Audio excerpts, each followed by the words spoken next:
everybody, and welcome to the Total War. And every time I start a stream, I completely forget the name of our stream. Welcome to the Total War ERAS Clash, Round 7, PHARAOH. All of those words. So we're joined by Andy's Take this time, our new guest, a first time on the stream. I'll tell you what, Andy, I've been hearing people say that ERAS Clash is the best multi-Total War duos content creator historical tournament they've ever seen. I agree. That's just it's not because I'm in it a lot, but you know, it's just I've word on the watched street it too, and it's amazing.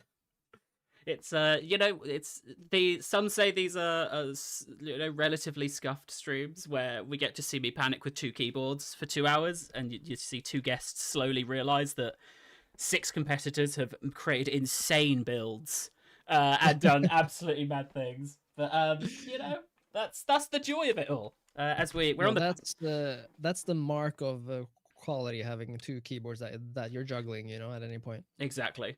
Do I wish I'd bought like cheaper, lighter keyboards? Absolutely. I regret every day of my life. I have that regret now. But hey, this is where we're at, and this is the life we lead. So the penultimate round. Indeed. These are the standings. You're very well acquainted with these teams. And in fact, you're playing this week. It's going to be one of your replays. It is. It's yeah. We'll see how it goes. I'm not going to spoil nothing.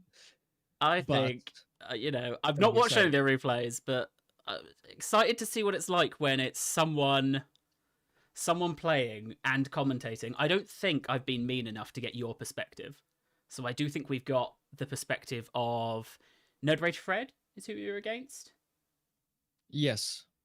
So I have grabbed that. Right, I'm just going to get chat up. If you'd like, I can also sneakily quickly send you a link to chat. If you'd like. Yes, that'd be nice. The combined chat. Yes. Right, let's see what they've been saying. Hello, chat, and welcome to the ERAS Clash. So, we've got some teams here. We could start off with you introducing your own team. Fishy Takes. Of course. Hello, everyone. I am Andy from Andy's Take. I fight alongside my friend and colleague Jackie Fish, and of course Soldier in Arms. We have done quite well for ourselves thus far. In the lead. Yeah. It's something to be relatively happy about. We've got to take it chill though, but yeah. I mean, in the lead is, but who's Holler Skinks are creeping up, and I think I've only just opened chat, but I can see some people reacting. So I think Cleo is in the chat. So Cleo and Lawmaster Sotek in second place behind you and Jackie. So we've said it every week to a point where I think it's even redundant of me saying it, but like they were such underdogs at the start of this tournament. Who would you say then, if going into this when you saw the teams? Who would you say were the ones you saw and thought, oh, they're going to be the ones to beat? At the start? Yeah. Honestly, I just like the fame bias. Mm-hmm. I would perhaps say History Boys, mm-hmm. just because you pair the big names a little bit more. But other than that, I truly had no idea what to expect, because fame or recognition doesn't necessarily mean anything. Yeah. When it comes to skill here, so it's very interesting that the points are quite even at the relative top there. Yeah, definitely. I mean, it's up. You can get between, I think the minimum is 3 and the maximum is 13 points you can get, and after 6 rounds to be this close still is pretty fun to see. Yes. So the matchups we have today, we will get into them relatively soon. We have Colonel Damners versus Cody Bonds, which is like Damners as part of the assembled creatively team. Like Monsters and Damners have infected just the whole tournament. They were the ones who started doing some insane builds. And Yeah. I've seen Cleo. I've seen one clip of a Cleo replay because I booted in to check it's working. And dear God, I think we're going to see some absolutely mad games from PHARAOH. I'm excited. Yeah, it's I mean we'll see what happens, but so we've got Davners and we've got Cody Bonds, and then we have yourself versus Nerd Rage Fred. So Right. that is Two Cats in a Trench Coat versus Fishy Takes, and then we will end with Cleo versus Terminator, which is Holoskinks versus Spears Before Beers. So really, if you guys, it's really weird because I could be interviewing someone like, I don't know if you watch F1, but this could be like interviewing Lando Norris as, you know, they clinch the lead, the race before, they clinch the win, the race before the final. I mean, you know, it's you could win this all here. Could, yeah. Could is a good word. Okay. we shall see. We'll see how that goes then. It all hangs in the balance, you know. It all it's all relative to how everybody else is doing as well, and you know. I mean, if I was smart, I would have put your battle last, because then it'd be do you know what? We'll do it. I can swap things around. I have that control. All right, we're gonna get into the games. So, I'm gonna press the game feed, and we're all gonna hope we can go over and that we can all hear everything. I see Arcard as well in the chat. Hello, Arcard in third. It is still all to play for. I did not caption these, so we will see what goes on here. Right, Colonel Damners and Cody Bonds coming up. Yes, indeed. Okay, did I pick the maps or did you pick the maps for this? You did. Oh yeah. Why did I pick this map? Oh, I picked this map because I liked the river. That's the competitive, the amount of competitive mindset that I had. It's a nice river. Right, so who's fighting now? We are looking at. Everyone saw it in the loading screen. It said it for everyone to see, and we all read what the loading screen said. Yes. We are, I believe, Cody Bonds, and yes. I'm hoping someone else read the loading screen to confirm that. But I'm pretty sure we're Cody Bonds. And I'm pretty sure this is Colonel Damners. Someone is saying Cleo. I know they've said Cleo. They're wrong. I know they're wrong. Right, hold on. Okay. We're going to restart the replay. My bad. Okay. We're doing this again. Damners. Okay. Yeah, we are Cody. Right? Yes. Right. Yes. Okay. Everyone read the loading screen this time. All right? We are Cody. Or else. So, Cody over here with Ramses. Ramses, iconic Ramses. Good name, good stock. Yep. Loves tall grass by the looks of it. Absolutely swamped by it. Yes. Has Cody been building some exciting builds in the past ones? Like any crazy? So I would say Cody's focus has been on like historical builds, and I think that's what we're seeing here, right? This is a lot of Medjay. Medjay? Oh, Andy, you're going to get so upset with all my pronunciation during this stream. This is the problem with bringing the experts on, is suddenly I learn very quickly how little I pronounce correctly. No. So, Medjay?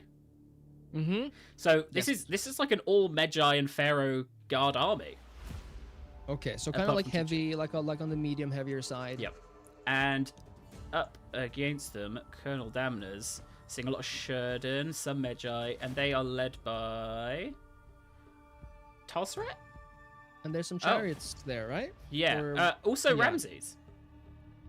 Also Ramses. So right, fair play. This is a mirror match in like which of these is the true Ramses? I think is. Yes. Oh yeah, of course it's Ramses. It's the icon. So we got Ramses on a chariot versus Ramses with a Kapesh. Okay, Ramses on foot versus wheel Ramses. So yeah, that is it. What's better, feet or wheels? The age-old question that we'll finally get to Let us answer. know in the chat. I will eventually, maybe after this battle, try and swap us over to the other side, just so the mini-map is on full display as well. But honestly, the things I try and do live on this stream, half of them go well, and half of them They just don't. All right, so it looks like we're going to be fighting over the river here. Okay, so who's gonna cross, or who's gonna have the ranged superiority? Yeah, well, we can see Cody has got some skirmishing going on with the chariots, which Yeah. I imagine, seeing as they're shooting out of the woods, have been discovered. He's trying to cross, or is he just lining up on like at the end? And I think Cody's lining up. Damners is going for it. Yeah, he's doing that. I mean, if Damners can get here, right? Yes. Yeah.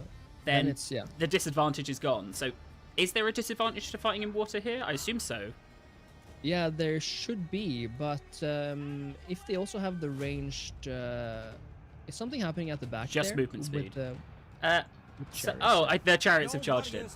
So Cody's gone. I'm not waiting. If yeah. Oh, and then we got some fantastic blood in the water. This is why I chose the river. Yes. All right. Good choice. Cody. I mean, this feels like Cody's managed to cause great disruption behind. Yeah. It does a great deal of damage to be able to harass the enemy. Yep. Damners, I mean, stuck in the water here, kind of just being shot at. I think this is... I mean, I feel like this chariot play, pulling back a lot of these Kapeshgard and Ramses themselves, I think that has really disrupted Damners' tactics here. I guess it comes down to now, if Damners breaks through here, she's going to be able to really just dig in and win, right? Yeah, but now Cody actually turns out he has a bunch of long range as well, right? So combining the more heavy Magi at the end of that river with the range, probably a good choice. Yeah. With the harassment of the chariot, we'll see. Oh my! This is a muddy and bloody battle here, but this feels like the heart of the battle, right? It's who's able to win this. Obviously, it looks like Damners is able to get round with these chariots. Is that going to be? Is there going to be enough time? Wait, where are these arrows going? Oh, other chariots from Damners. The chariots. So these ones definitely have enough time. Yeah, they did have a lot of chariots, so are they gonna clash? Yeah, they are. Yep, they go straight into the archers, which is a fantastic move. I mean, the risk is here. That is Ramses, and they have routed. Oh, that was fast. That's really unfortunate for Damners. You've got to imagine the hope was... I mean, they're making their way, but actually it looks like Cody's starting to win these melee engagements and is going to be able to pull these people back. I think Cody's hoping to see these Sherden bodyguard just rout as soon as possible so that they can get involved. Yeah. So it's looking like stances are being used. I don't think the chariots will last too long in melee combat. No, and even on the way there, like the damage they're taking from these elite archers. Yeah. I mean, look at that. 4 of them just collapsed in one volley. Just eaten alive. Oh, and I tell you what, honestly, Andy, what an awful day to be like down here and washing your laundry, and all this blood has run down. You've put in your favorite white linen trousers. You wondered why they come out pink. You gotta keep your eye towards the water, not the sky. You know, that's the old Egyptian proverb. I mean, we do have the Royal Kapeshgard, the Damners, still in contention, but I feel like Cody, there's still good ammo on these archers, right? Yeah, I think he's got the upper hand now. It's gonna be, you know, unless she's got something to really turn this around. Some ace up her sleeve. I don't know if this is possible. I'm not going to be able to catch the chariots, but the archers will get them eventually. Yeah.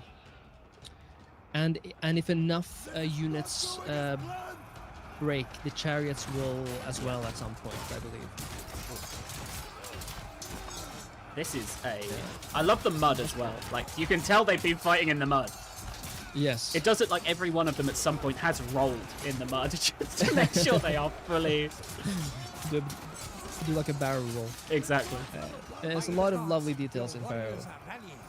I think when obviously we did all of the couch commanders, which I'm sure everyone here tuned into and watched all of, but the PHARAOH, like going back and playing PHARAOH, the battles are so fun. Like, I think there's not really enough credit there of just how visceral they feel. Yeah. and like the stances. Oh, look at the wheel tracks. The little details in PHARAOH, like from the wheel tracks to the river. Exactly. Yeah. Especially okay. they're not Persians, but the what are they called? Assyrians. Oh like, yeah. Those like shields and everything. Like I love them. And there we go. Yeah, pretty much. Let's see some numbers. So that is a victory for the History Boys. Yes. I mean, it looks like just really a really solid performance from every single unit here, right? Yeah. Yes. Yeah, it was interesting how Dandies sort of decided to cross the river first, despite, I believe, having the range superiority at the river first. Yep. So I wonder if she kind of wanted to like go, and then realizing that, oh, there's a lot of Magi warriors here. I think it was that river crossing felt like the moment of, and like Cody taking the ideal moment to distract with those chariots felt like that was the moment that clinched it. The question's going to be now to the chat. I think we have different community people in the chat running the polls, so hopefully the polls are all okay. I have just turned you up a bit based on some chat as well. Hopefully the polls are all working. But what we're going to be asking is if the chat think that was a valiant defeat for Damners. So you've been on the receiving ends of valiant defeats before. So the choice here is whether the chat think that was a close enough defeat that Damners deserves a second point. So at the moment you'll see Creative Assembly. This is why I knew that this would happen if they called themselves Assembled Creatively. Exactly. So we're gonna put the poll up now, and the choice is going to be whether the Damners had a valiant defeat there and deserves a second point. So then the delta is only 1 point. I'm explaining this to the chat, but I'm pretending I'm explaining it to you. So it's 3 points for a win, 1 point for a loss. But if it was a valiant defeat, 2 points for a loss, and that could be significant for Assemble Creatively. Yes. I mean, I feel like it's Assemble Creatively and Spears Before Beers are definitely battling to not be last here. But Assemble Creatively, I don't know how much I'd say they've battled. They did a Napoleon build. Monsters Bound did a Napoleon build that was all melee troops. So I feel like they've gone for the most entertaining battles rather than the victories. Yes. Did they win that battle? I don't. Do you know what? I seem to recall that their competitor also decided to do like mostly melee as a joke. So it was the weirdest battle. But it'll be up to you guys if you think that was a valiant defeat. What we will do though is we won't wait for those results. We'll push on to the next battle. So over to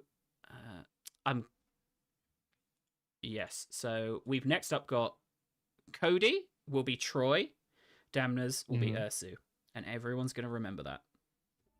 Troy, the Wonder Boy. I like Troy. I love the Achaean and I guess the Trojan faction in this game. There's something about the love for the heavy armor that I'm a fan of. I mean, even the armor in the thumbnail there. All right, we'll pause just as we look. The look of that armor. But I mean, that's armor. It's going to take a bit to get through. So we have got Hector, and this is this is Cody. And again, Cody, big fan of like more historical builds. So this is a really solid. It's very similar. So we have got we have got horses on the side, all right. So we've got horses, and we've got just solid front line and a solid archer line. There were some restrictions that we had, so you're going to see that no one plays the same faction twice, for example. So we did have some restrictions. Damners, this is I really rate Island Young Spears. Like, they're so fast, and like with high lethality, if they can get round and they can start flanking, they can do some real damage here. Damners has gone for numbers. I think that's immediately clear. This is a lot versus a little. I think in PHARAOH, numbers can actually. I mean, in any game, like, they obviously can mean something, but in PHARAOH, even if you have the heavy units, they have the armor value, right? So that's where you will die if the battle lasts long enough, right? So we'll see if I think this is a gambit here from Damners. can these guys get round to the back? And also, Yes. I think this is really the smart thing here. Obviously, they didn't know this was going to be a counterplay, but Cody doesn't really have enough people to split the battle. Oh, this is very interesting. Wonder how well, cav against light units. That's a good one. Yeah. So if he manages to use them well, he can turn this, even though there's nothing to turn just yet. But I mean, Damnus once again though, she's straight in with I'm charging, I'm going to do as much damage, and I think it's smart, like holding Cody. That's there, important now, yes. Because as we can see, as we hide the trees, these archers are going to get hit. I don't think they're awful in melee, like 22, 18. I mean, they're about half as good as the enemies coming for them. But we have got the Cody's turning the cav around. Yeah, it's a game of a double flank. So whose flank is gonna do the most damage? I think Damnus has a good chance here actually, because that's a big old. It's a horde, isn't it? It's a horde behind, but you want to see, like, come in quick, attack. Yeah, no, running away. Start engaging. At least on the ends, because Cody's fully stuck in, and they are getting kills. 132 kills already on those cav. Whoa. I think Damner's had an order here to line up, and now here comes the charge in. So they've only lost one unit. Yeah, gotta engage them. This is I mean that flank. I don't know. I mean, we have got Ursu's managed to pull back here and fend off some of this cav. I feel like Damnus she doesn't really need the slings. If this flank works and they're able to encircle with the high lethality, I think they can kill him. But I mean, it's the cav, isn't it? That is the problem. It's not. And I think Cody's realised that as well. This is the battle to be won, not this. Yeah. If the cav manages to route some, one is routing already. Yeah. If he cycle charges a bit more, it might do the trick. I think that's what we're seeing with the use of that cav. Look at that, 220. That's a doubling of the kills in those charges. Yeah. Oh yeah.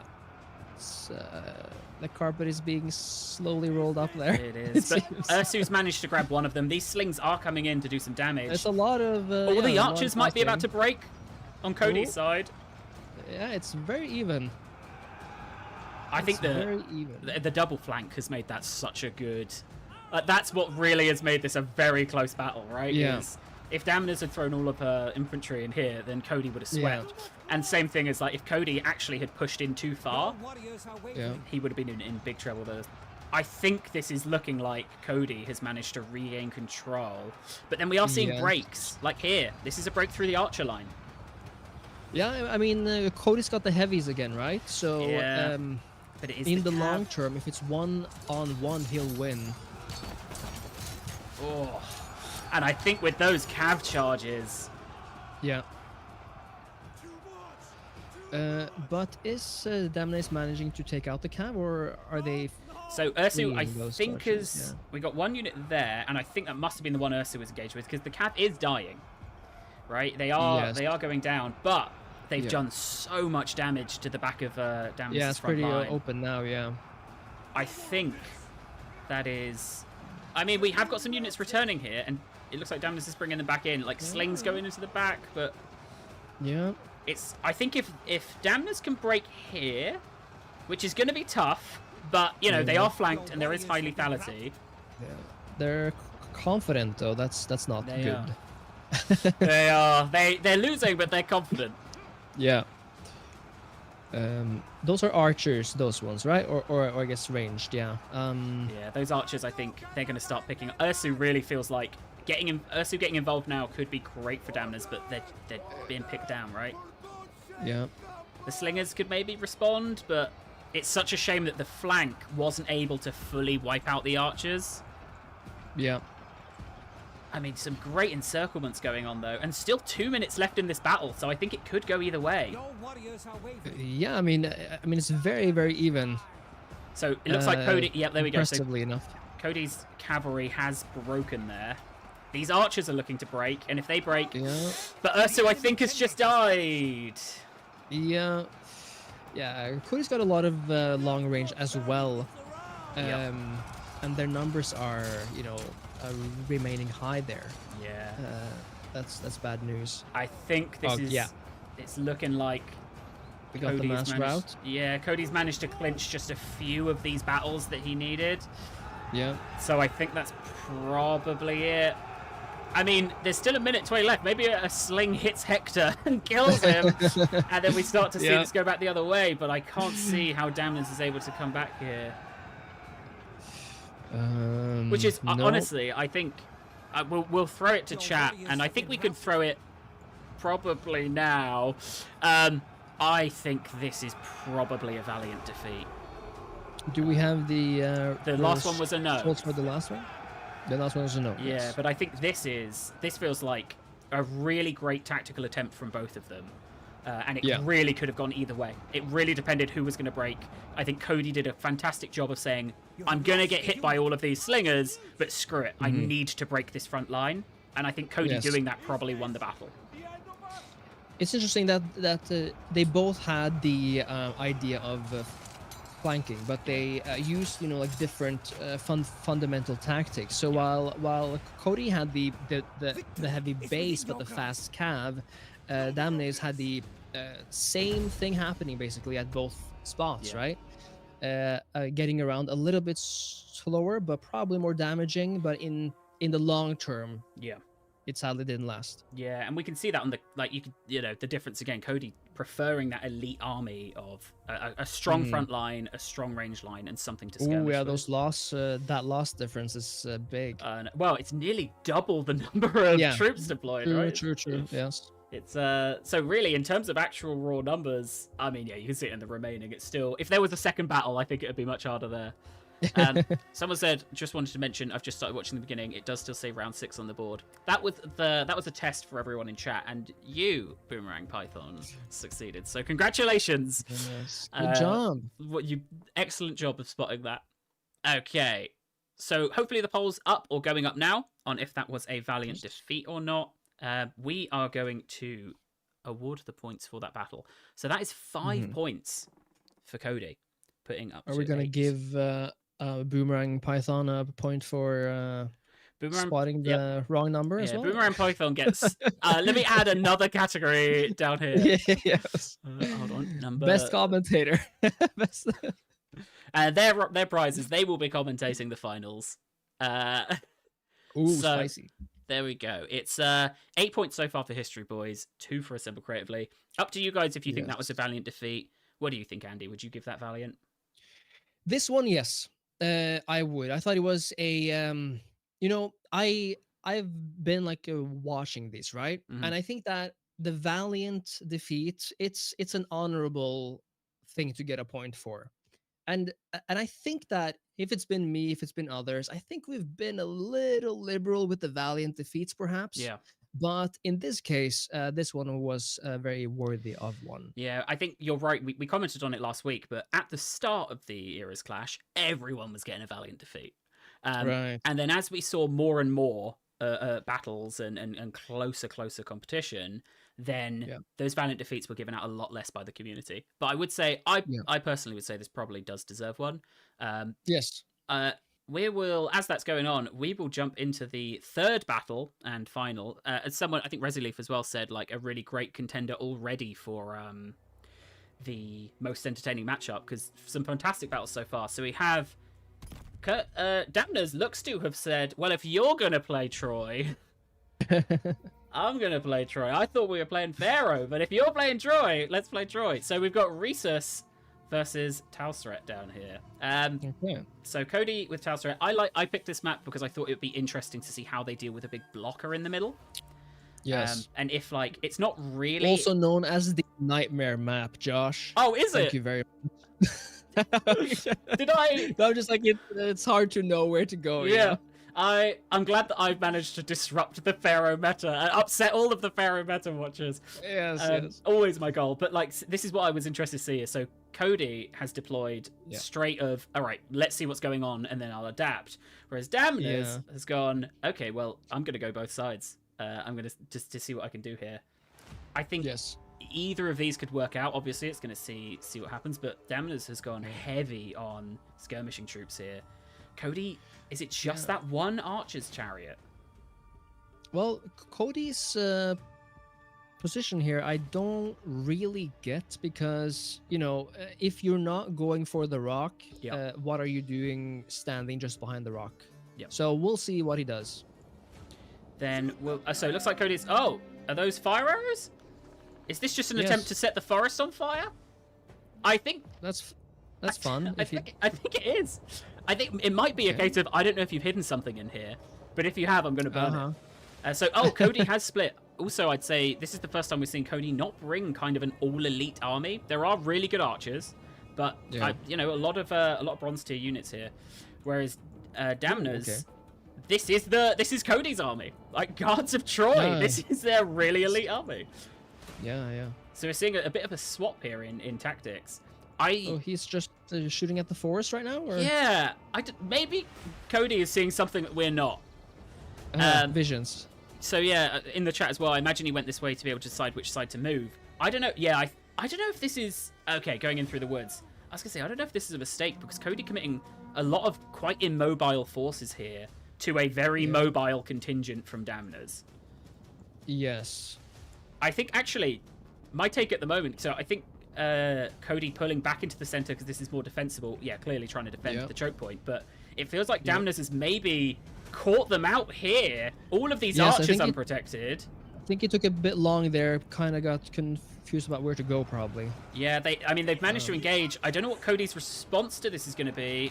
Who is there really to pull in and save? They're all split. They're stuck in the middle. Yeah.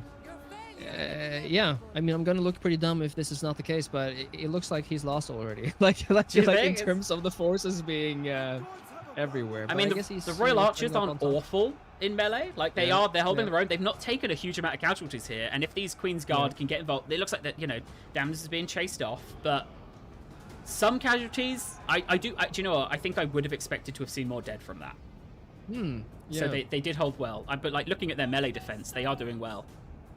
Yeah, and I guess if Cody now is not being challenged in the middle there, that's a good spot to hold with archers. Yeah. So I might eat my words. I mean, Damners is playing a really spread out game here. Again, going back in for the archers, seeing the cut through and going for it again. But like these guys not getting engaged. You know, these Guards of Troy, what is the plan there? Are they going to go all the way round, or... Yeah, I don't know. I mean, they don't have full vision like us, right? So maybe trying to encircle in the hopes of maybe like meeting the other, or like blocking them from encircling them. Damners really is just said, I'm going to try and kill as many of these archers as I can before I go down. But the chariots and the horsemen have taken more damage than the archers. Yeah, now it's not looking so good anymore. No, I mean... Suddenly. I mean, Damners has got 3 incredibly strong units about to join the fray. Okay, yeah. Would you be tempted to flank here and just try and break this group? Very, at least with one of those units. Yeah. So Damners, I think, also having, you know, she's got a ton of micro that having to manage here, while Cody's a bit more centralized in their forces here. Yeah. Yeah. Okay, so we're not seeing the flank. No, not the flank. Probably trying to save her forces there, maybe from getting hit instead. And we have got the chariots coming in again, just trying to grab these archers before they can get to safety. Yes. But these archers, they're not going down with that fight. No. Apart from that one. Are the chariots dealing damage? Really? Yeah. Okay. See there. Oh my God, some of these death animations are pretty grisly, you know. Just watch someone choke out. All right, so I mean, this is those. Yeah, these chariots looks like are doing a lot better than the horses were, right? That's a lot more kills. Yeah. How many kills do they have? I think I saw so. There we go. 106, 107, 130. But these are like against some of these gold units, you know. Yeah. Yeah. If she'd managed to use those chariots at that one engagement there, coming in from the back. Yes, I think this is Damners' game. Yeah. I mean, looking at it, like this is if Damners is routed, the lower Egyptian archers, sure, these but like they're spear militia. These chariots are just going to keep hammering, and it looks like. Yeah, is that Cody's routing or? It looks like Cody is starting to see some routes here.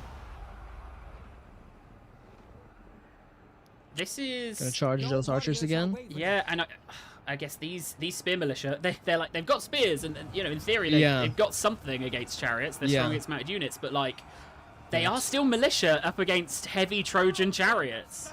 Yeah, but if you know, like they can manage to like bog them down, right? Yeah, To make them, I think that's the tactic useless in the important engagements. Yeah. I mean, they're on 5 morale, and it feels like 2 morale. It feels like Cody is clinging on to that 5. There we go. They've broken. Yeah. That's going to be pretty big. Even the horsemen have managed to come back in. These archers being killed, and then these chariots just having the ability to smash into the back of these forces, I think is going to be really hard for Cody.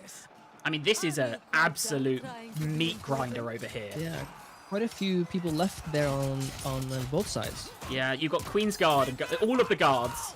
Talsret, you know, and I believe, Talsret and Reese is involved in combat against one another. Okay, yes. I don't know if we can spot them. They have there's any Talsret. abilities? Yeah. We do. It looks like Reese has 1, Talsret has 1, but they're both in a stance as well, by the looks of it. Okay. Yeah, someone's gotta try to do a hammer and anvil situation on. I mean, here the chariots are about to be freed up. I think it's just 1 Royal Archer's left. Yeah. Yeah, I would have probably done my best to get those chariots out of that engagement. Yeah. Probably, but it's probably tough. Steve, are you watching? Is that Minecraft Steve or? No, community team Steve. Are you watching, Steve? Yes. Can you let Adam W know I am just streaming and I will get back to him after this stream? So there we go. We are going to see these chariots break.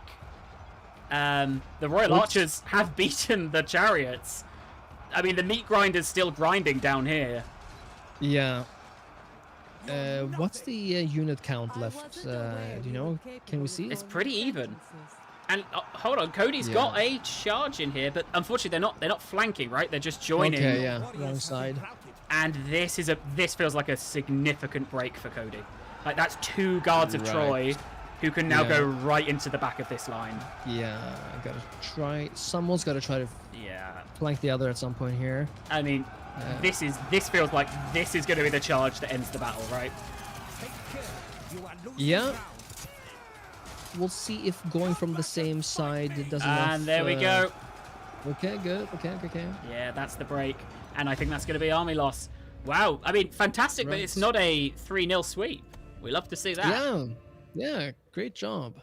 I mean, really what we've seen, and we'll see if this continues as we go through the games, is elite armies seem to be the ones that are holding up better here rather than larger numbers of kind of mid-tier.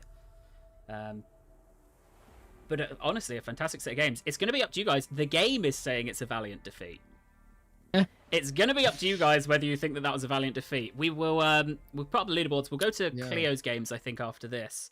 But that is the end of History Boys versus Assembled Creatively. Their last matchup as well. They won't be fighting each other in the finals. I've said that with a lot of confidence. I don't know if that's true. I'm pretty sure it's true. Right, so that is 11 points. No, it's not. It's 9 points for the History Boys and 6, because I believe it was a valiant defeat, for Assembled Creatively. Okay. Now, let me check that I've done that maths correctly. So that is 2 losses, 1 valiant defeat, and a win. That's 6. History Boys, that's 2 wins, up to 8 for the best of 3. Plus a loss, and now it's up to you guys if it's a valiant defeat. So if it's a valiant defeat, that will be 10 points for them, otherwise sitting at 9. If they get 10 points, they're matching you, Andy. Don't say that. and now with that information, I'll ask you, do you think that was a valiant defeat? You know what? I think it was a good fight. Yep. I think Cody messed up in the start too much for it to be a valiant defeat, but it was a very good fight after that. So how do we measure this? I don't know. Mine's almost the other way round of like, I think Cody recovering from recovering from a mistake at the start where those archers were caught out, and then having a battle that then lasted so long with that kind of mistake. I think that's what makes it valiant. Is if that mistake hadn't happened, I think Cody could have clinched it. Yes, you're right. That's a good way of looking at it. So we'll see how that goes. But we will move over to Cleo versus Terminator. I think we are going to see this from Cleo's perspective. So up to you guys if you think that last one was a valiant defeat. Otherwise, let's see the replay titled "Let's Go Clubbing." So we're seeing this from Cleo's perspective. I wonder why the replay was titled "Let's Go Clubbing." Yeah. It is a no on the valiant defeat. So Twitch, it was a yes from YouTube, but a no from Twitch, and Twitch had enough votes to overrule them. So the people agree. Okay, this is a 12-minute battle, Andy. This is almost double the length of the other battles that we've seen so far. So do you think this is going to be in the river, like a river thing? I think this is going to be in the trees. Cleo's deployed all of her clubs in the trees, all hidden. Okay. Is Cleo pretending that this is the army? Maybe. And then, at this point, yeah. Terminator, it's looking like a pretty robust army here. It's looking a lot of silvers, right? So we're not seeing a kind of trashier tier army. We're not seeing that gold. This looks like a mix of that kind of mid-tier level, with some decent bowmen as well. It does feel like the bows have had a pretty big impact so far. This... Yeah. I don't know what... Okay. I don't know what goes on here in terms of... Because Terminator's watching this and thinking, well, that's not the whole army. But is Terminator thinking they're in here? It's probably trying to assess whether to cross the river or not. Yeah. Yeah, I mean, Cleo's play is trying to draw him out, maybe, by essentially giving him the river. I do wonder if Cleo would have been hoping, and I will keep it on chat just in case I see Cleo's name pop up, but I do wonder if Cleo was hoping to see Terminator deploying more on this side, right? So then it would have been an immediate rush into all of the into the melee troops. So really doing a job of not exposing all of these tribesmen. Yes, I think it's a fun play. I just wonder what the end goal is. That's a lot of the replays for the ERAS clash.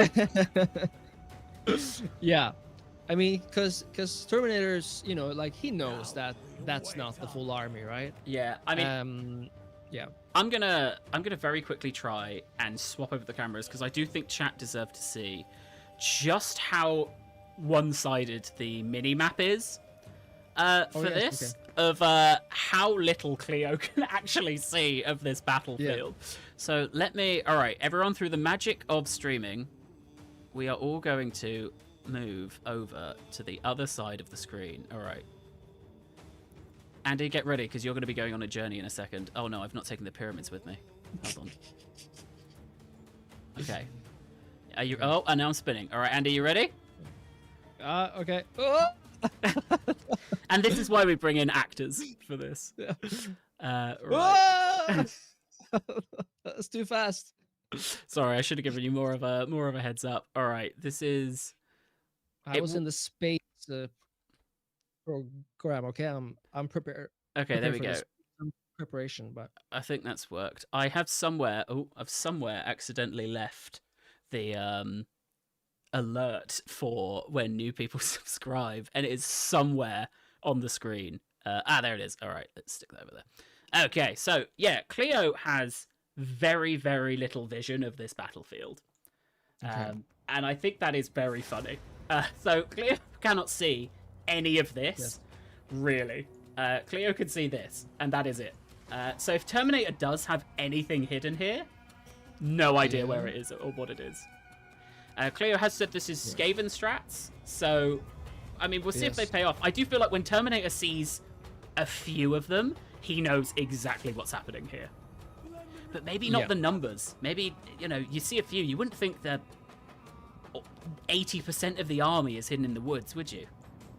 Are you able to like mirror my thing? Let me Because like see. now I'm like looking not at the screen. Like, Hold you know, on. like I feel like I'm looking. I can also see away from the action. you're too far down now. All right, hold on. While I'll keep the camera here so we can keep an eye on what's going on. Nobody look at Andy as I try and work out how to flip him. Yes.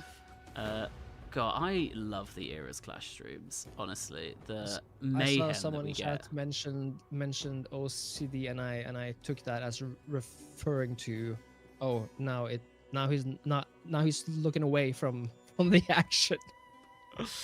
Right. So tell me, Bifrost MR, if I'm correct, or All right, are you or ready that for was this? I'm something gonna completely different. try and flip you live in front of everyone seeing. Whoa! There we nice. go. Woo! And that is what you get when you've done 6 months of streaming. Okay, there we Nice go. So it looks like still a lot of movement. We haven't missed too much as we flip around the cameras. Thank you, Cleo, for the advice. I will do it my own awful way. Apparently, there are proper ways to do OBS camera work, and I just like to click and drag. You're doing well. So are we seeing here that I think someone in chat pointed it out. There is an issue of neither of them want to cross this river. That's why it's 12 minutes, Josh. Terminator absolutely thinks Cleo's hidden in these trees. Yes. I have no doubt about that at this point. Mm-hmm. Probably think that Cleo's baiting him to send people over there. Yeah.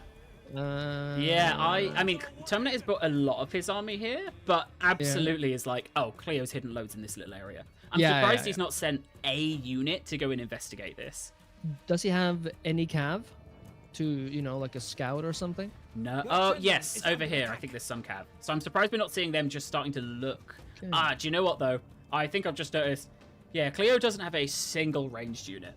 So Oh yeah, bonk. this is gonna be a problem. Every arrow fired and every loss is gonna be, you know, under the poor guy. There's gonna be no response to any of these arrows, really. Yes. I wonder. It does feel like mind games. It's all a mind game, this one. But yeah, I'm like, you know, Termi's got the superiority. He's going to cross if Cleo. I don't think Cleo is gonna cross. Oh, we are seeing Terminator crossing over here. So really, Cleo wins this if she's able to kill all of these units before these guys can get back. Right? Mm-hmm. And Terminator wins this if he spots these units quickly. Yes. I have no idea how this is going to go, Andy. Can units be hidden while running in forest? I don't know. We may find out. I mean... Yes. I forget. Have we got it? It's just saying hide. Yeah. Okay. If only they had fog. But actually, we are going to be getting sweltering. So the longer this battle goes on, the more exhausted all these combatants are going to get. Imagine if Termi had like fire arrows and he could like light up the forest, you know? So funny. Do they? I think they do have fire arrows. So here we go. Okay. Hidden units revealed. It's only this set. That's revealed. Yep. Okay. Yeah. I believe Shogun 2 was the last game where running was revealing units. So perhaps, yes, being able to stay hidden. Okay, so we are getting engagement here. I mean, Terminator must now have worked out what... There's nothing here. Yeah. He's like, what? But the advantage... I feel like Cleo maybe has to spring this trap sooner rather than later, because these guys are going to come down. I think the trap sprung. Yeah. Yeah. Oh, they're going for the archers. Gotta run fast. And now they're going for everything. Here we go. So high lethality on these guys really is the key for this victory, right? You want to get in and get as many kills as possible. Yes. So let's hide those trees for a second just to see. I mean, they're not charging in yet. Are they? I think No. they have been spotted. At least one of them was spotted. Yeah, I'm feeling a little sorry for that contingent she sent off over there. Oh yeah, they are there to die, I think. They're not going to win this. But I mean, what a chase we've got going on. Yeah. So look, yes. it looks like Terminator may be sacrificing a unit here just to catch these guys and take them out. Yeah. I mean, this is truly what the ERAS clash is all about. So I think Cleo going to squeeze between these gaps and flank, maybe? Yes, looks like it. Squeezing between to go for the bowmen. I mean, honestly, what a fantastic move for in between them. Probably a flank, right? Yeah. I mean, like a back charge there, I would assume. But if you back charge, you're just going to get shot in the back by the bowmen, who are... Oh, no, it's looking like the break's going over here. Yeah. I mean, honestly, great micro from Cleo. Yeah, they are going for the archers. Even smarter. Splitting one off for the archers to chase them off. The other one trying to get the flank and start wiping out some of these units. I think, as we said, these units have got to go down pretty quick so Cleo can turn around and face them.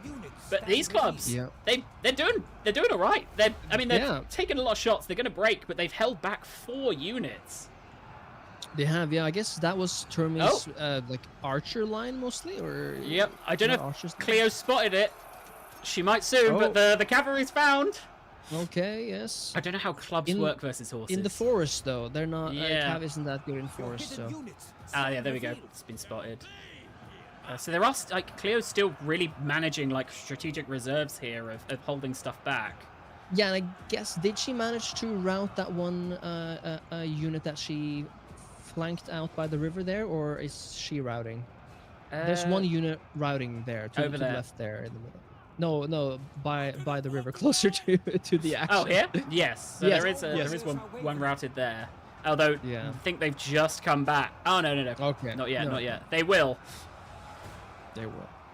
So, but over here it looks like the clubs are going down, but they've done a great job. They've distracted 5 units, and it feels like this is the trades of while I kill all of this stuff, how many clubs can I sacrifice to keep you all distracted? Yes. So the horses. I mean, that's a mass. One dead, the others flanked, I assume, going to go down very soon. Yeah. And then all of these clubs are going to be unleashed on the archers. The question is, how much damage do the archer do to the clubmen? Because if they manage to sort of, keep in skirmish formation long enough, they can tear down over time. But I think we'll find out now, because they're getting 3-4 kills per volley. So 31, 33, about 3-4 kills. But the clubs are heading in now. I think the smart thing here is Cleo having these really elite axe and shield, right? Super resistant to flanking, but also they are holding this line so nicely, and they're winning the engagements. So these elite guys will at some point be freed up. I mean, chasing these farmers off the map. This is an important engagement, I think. Like, as soon as Cleo's axemen break here, but again, like, they're great. They're great warriors, but when they break, this is going to be an absolute flood into the rest of them. Why is that unit in the woods not doing anything? The one with this one here. Yeah, that one. I don't know. It feels like it's going to be some new trap. Traps upon traps upon traps.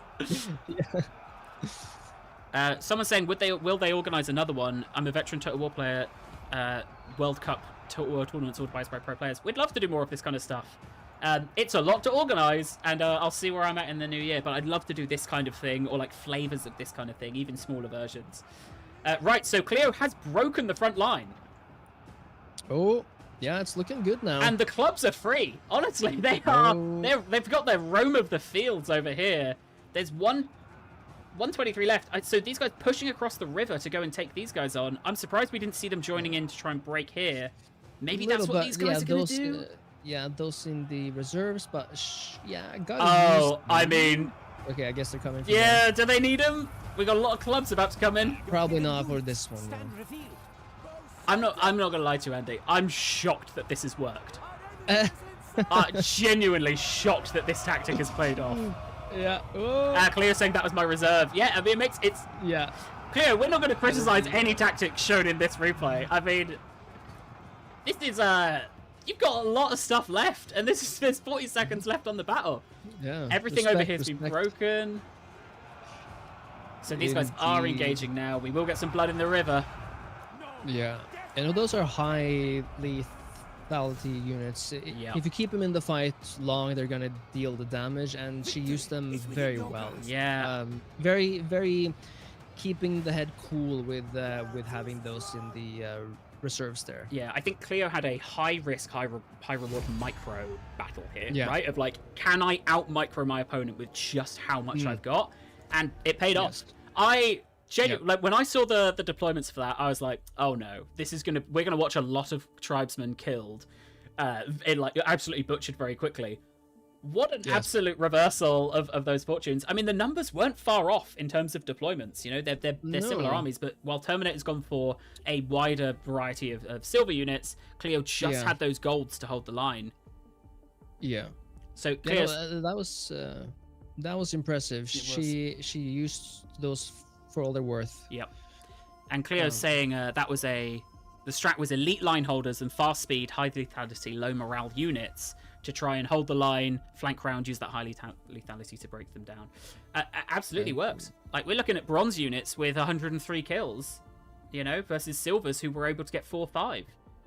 Impressive. And you know, she kept them in the woods for as long as she needed to, and did not use them even when it was tempting. So do you know what? I think genuinely, this sounds maybe insane, but I think that kind of battle shows why Holoskinks are right behind you in second place, because they can take something that they've like. Cleo won that battle, like she won the mental game there of like like Terminator played a really solid army, and like he played it how I would have, right? Like trying to work out where they are, trying to scout it out.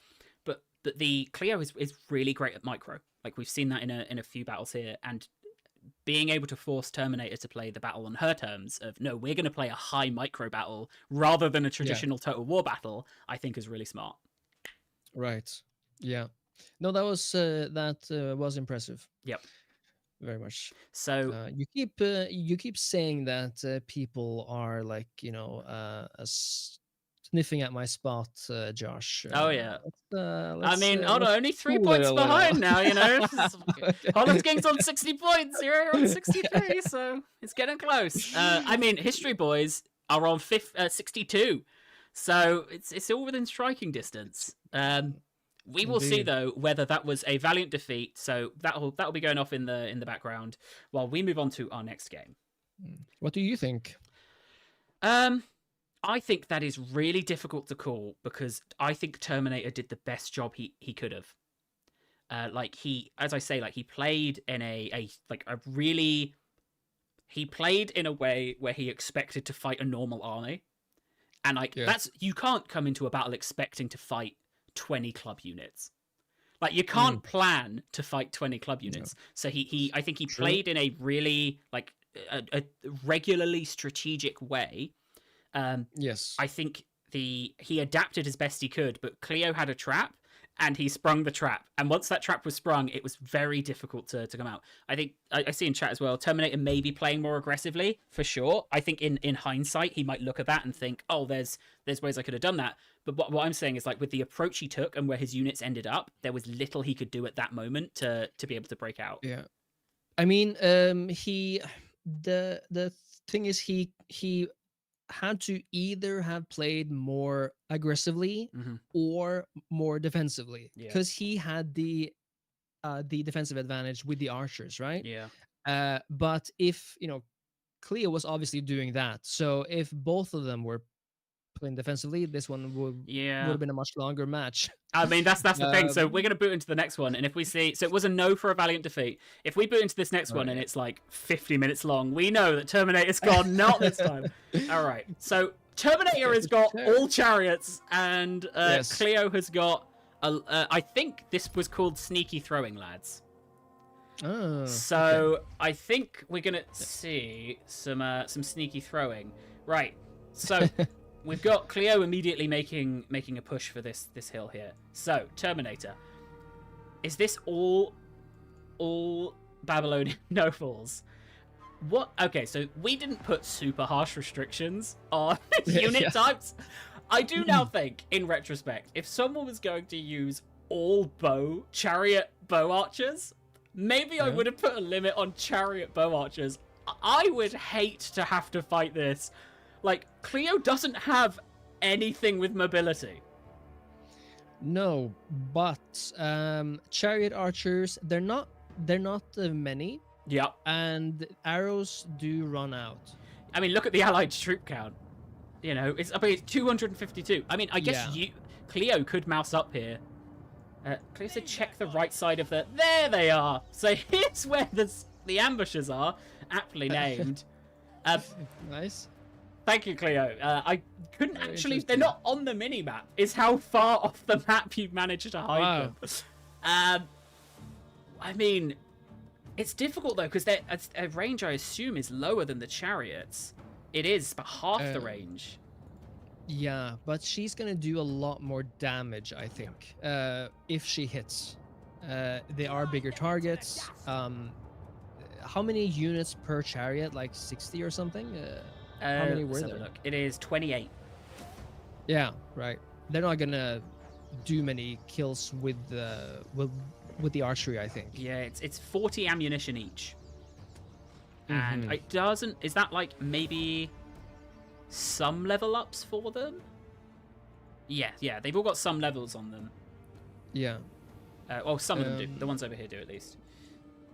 Oh, well, I mean... Terminator's immediately trying to engage... I mean, honestly, respect to Terminator for seeing the last battle and going, oh, Cleo's playing silly Pharaoh? Absolutely. Yeah, I mean, let's see how much damage... Oh... Is the unit routing, or is that just a notification? I think it's just the general's under attack. So, okay, right. I mean, a couple of kills already from the first volley. And how much ammunition did that use? I mean, a little bit. What is Cleo's plan here? To just keep marching forward and get the full ambush with these javelins to wipe out these yeah, maybe try to bank those in. She's just fully ignoring the ones. Oh, there we go. Managed to catch them. Yes. Are they heavy chariots? They are, right? They're medium. Or I think there's medium. Okay. All medium chariots. Because the question is Terminator's tactic to spend his arrows and then do a constant cycle charging? Yeah, I think it might be. Yeah. So there is one melee unit of chariots there. Someone in the chat saying this is nonsense, TBH. I mean, this is ERAS Clash. It's this is all within the rules. Does that mean the rules are at fault? Maybe, but as the person who wrote them, I like to think that it's all part of the anarchy that we allow. They are infallible. Exactly. So this is only a 4-minute match. So hold on, has Terminator not noticed? No, they're probably hiding, right? Yeah, but I mean, just out the tree line there. So Terminator's noticed now, but that is a javelins. volley of. Yeah. Oof. So I mean, he has to, doesn't he? Has to charge it in because he wasn't. Oh, that's a lot of damage. And I mean, if this unit's not engaged, they're just going to be throwing in. Maybe the mistake there was not charging one into each javelin unit. Probably, but you do get disoriented when you're suddenly getting attacked by 4 javelin units coming out of the woods, and you're seeing the main army come at you at the same time. Absolutely savage javelin throws. I mean, the reinforcements have arrived. I don't think they're needed. No, they're broken off. I mean, the javelins, they're going to get punished, but they've used half their ammo. They're feeling pretty alright about themselves. That was Cleo saying disgusting damage. That was so many chariots in 2 volleys. Yeah, and I think when the chariots get bogged down, they're not going to do a lot of damage after the initial charge, for example. I mean, I'm surprised Terminator, I guess, is kind of seeing a situation here. Well, that was, a quarter of my army? Yeah.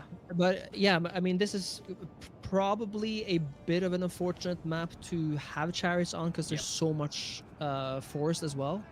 I think whoever chose these maps had quite a lot of forest on all of them. Whoever chose these maps, won't be named, really likes forest maps in Pharaoh. So because I thought it allows for this kind of tactics, right, where people can hide and they can. So I feel like Terminator they're just going to have to really heavily snipe out bit by bit this army. But with 2 minute 46, I don't know if we're going to see that happen. Like 48 kills, 4 kills, 5. Like the arrows aren't doing, and Cleo putting them in the woods, I assume to protect from missiles, right? So yeah. I mean time is on. I would think that the longer the battle when an army of yours is only chariots, the better, right? Yeah. So if it's a short one, you're gonna lose your chariots probably. Well, and as well, Cleo pointing out in the chat that these guys they've gone back, they're hidden again. They have snipe. So for Terminator, the javelins have disappeared and is about to walk back into them with another set of chariots. They've been seen now, but is it too late? Are they gonna hit a volley? They are. That is half its health. They toss fast. They do. Oh, but he is responding really nicely here because these are spear chariots, right? And if they can wrap a lot of these up, but even so, like, there's just not enough bodies. Yeah, I think he's gonna flee already. One of them probably. He's holding on. He's got 10 morale. I think, Cleo may have even got a little bit of a volley off there, we saw. And now the trap closes in. Yeah. I mean, these units, they're not doing it. They don't have to do a lot here, right? They're kind of just bait. Yeah. Probably putting up a front as well against the remaining chariots up there. 2 units left only, or how many? So we've got 2 there. I think there's 2 over here as well. But okay. If you're Terminator, it looks like they're all starting to move in now. It's difficult to know how to respond. Like, you've taken very few casualties if you're Cleo, and Terminator's now lost a general and half the army. Right. It would have been very interesting to see this chariot army versus the last club army, because facing a bunch of highly trained javelin, that's maybe the worst you can do with chariots, honestly. And I mean, unless you're facing long spears, but used really well as well. Like, we're seeing, I think the two things we've seen come through from Cleo's battles here are Cleo had a really clear head, didn't panic when the chariots were attacking and sniping off, and also really great micro and ambush. I think from Terminator, the first one we saw was this is like a traditional multiplayer battle, and this is how we're going to play this. And the second, massive respect to him for going, all right, let's if we're going to play weird, let's play weird. So I personally, and this is going to shock you, I'd give that a valiant defeat just for Terminator going, let's do something insane. Because I don't think. Here's what I don't think there's any way. I don't think there's really any army composition this would have beaten, unless it was like loads and loads of chaff. And maybe that's what he was expecting to see from Cleo again. But I respect Terminator, who I think in the games before this we've seen play quite serious compositions, embracing the chaos of the ERAS clash. Yes, I mean, valid attempt, but valiant defeat. I don't know. I mean that obviously very very hard army and opponent to face here, but the defeat, in my opinion, was not a valiant one. Here's the problem, Andy. Here's the big problem for you. So we've got the poll up for if that's a valiant defeat. Hollow Skinks are right now in the lead of this tournament. Hollow Skinks, ooh, with 65 points. Those extra 2 points from winning the best out of 3 has put them in lead of this tournament. How does that make you feel? Live reaction.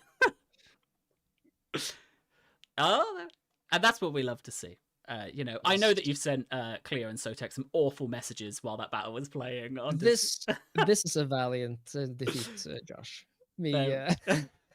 Laughing.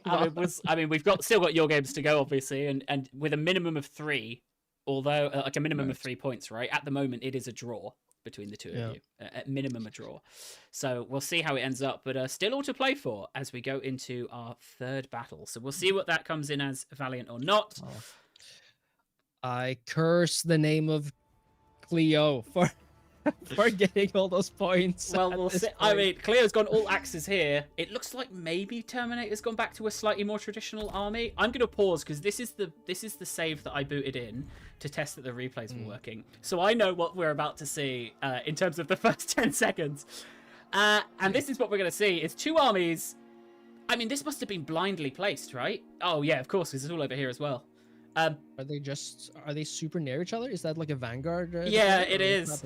I think this is again, Cleo playing to the strength of, I'm going to force intense micro from the very first second of this battle.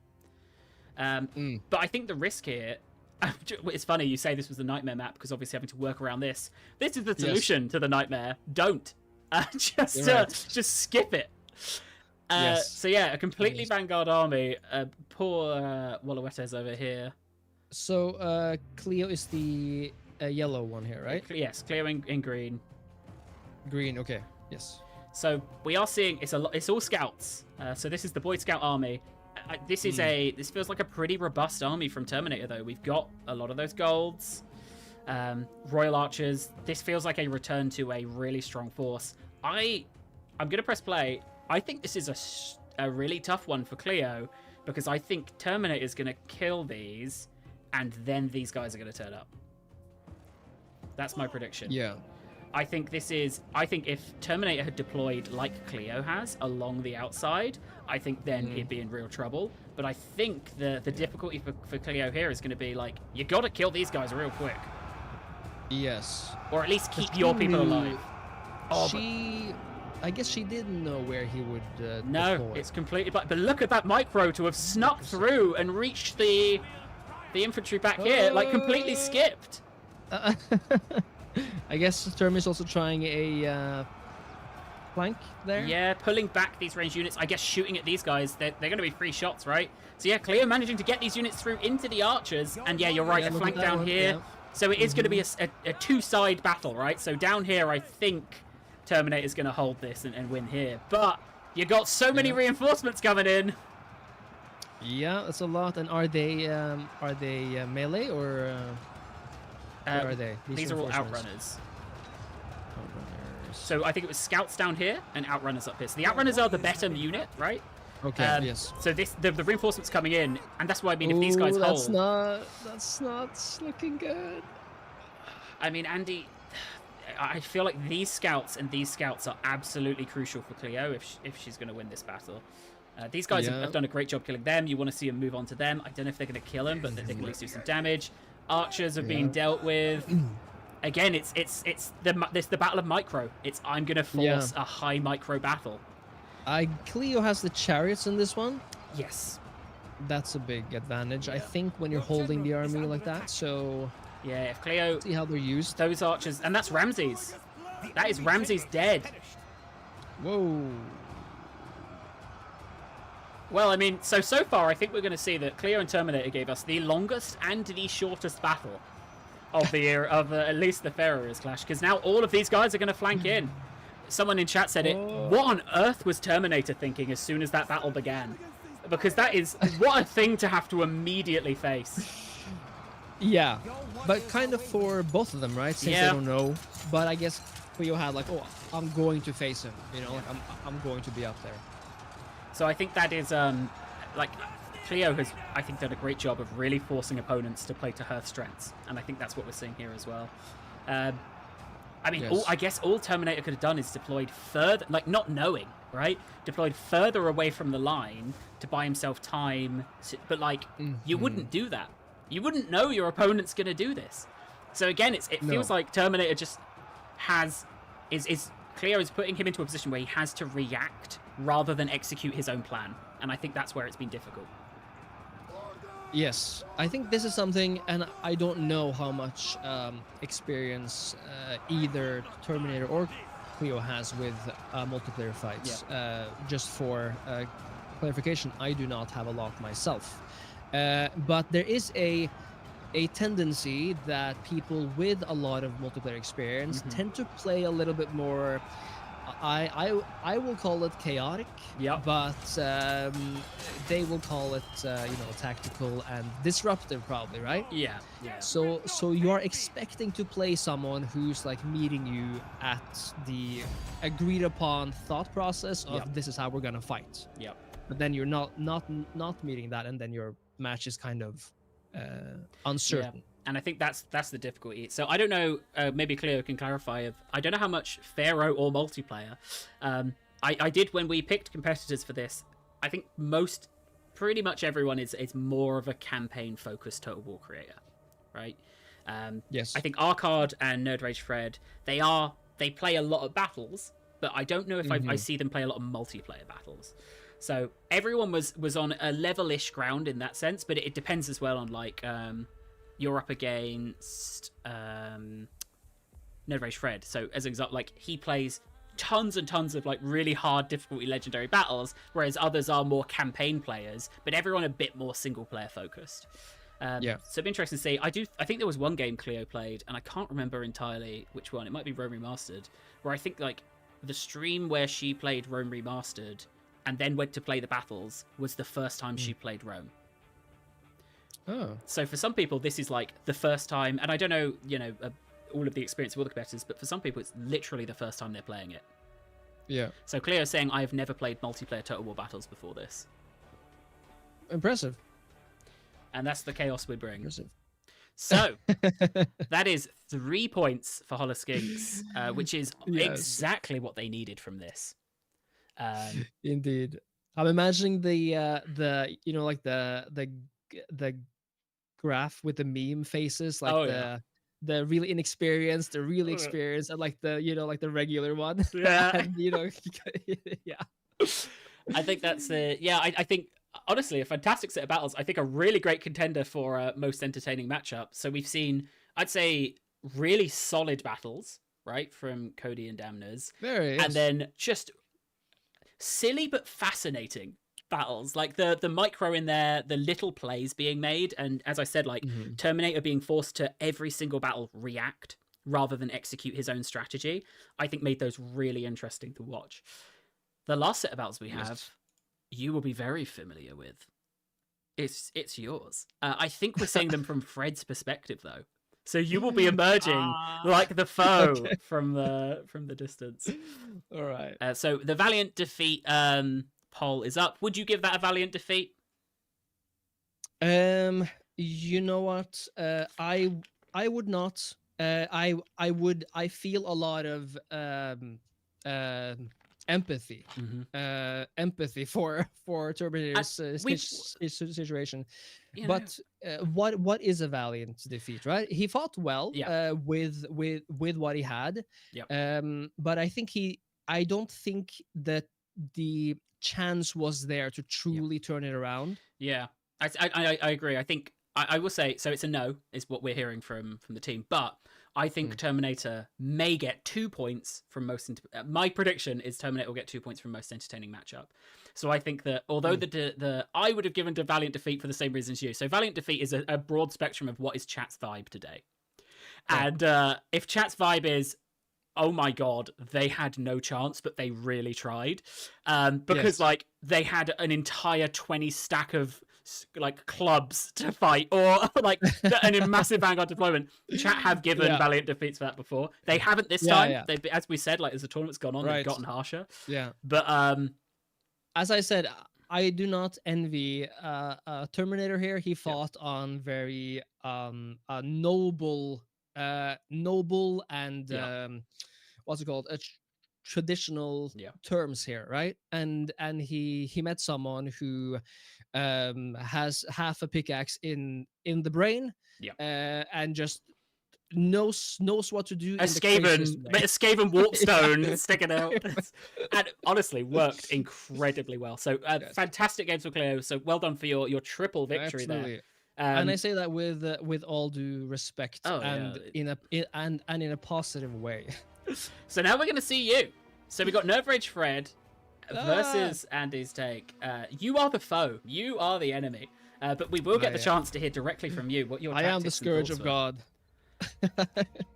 Well, let's see how true that proves to be. So we have got Ammoness over here as Nerve Rage Fred.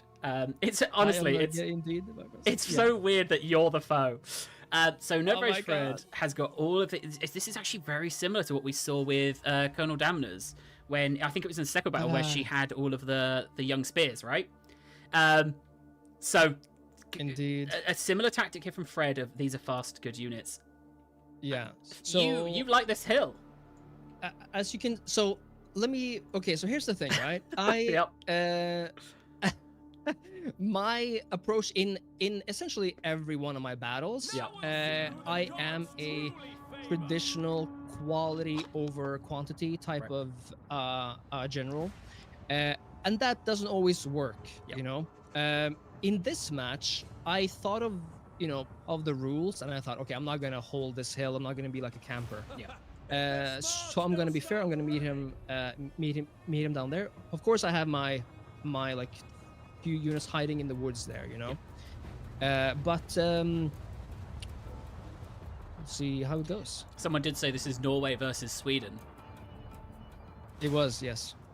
Both of you playing, in Egypt. So Yeah.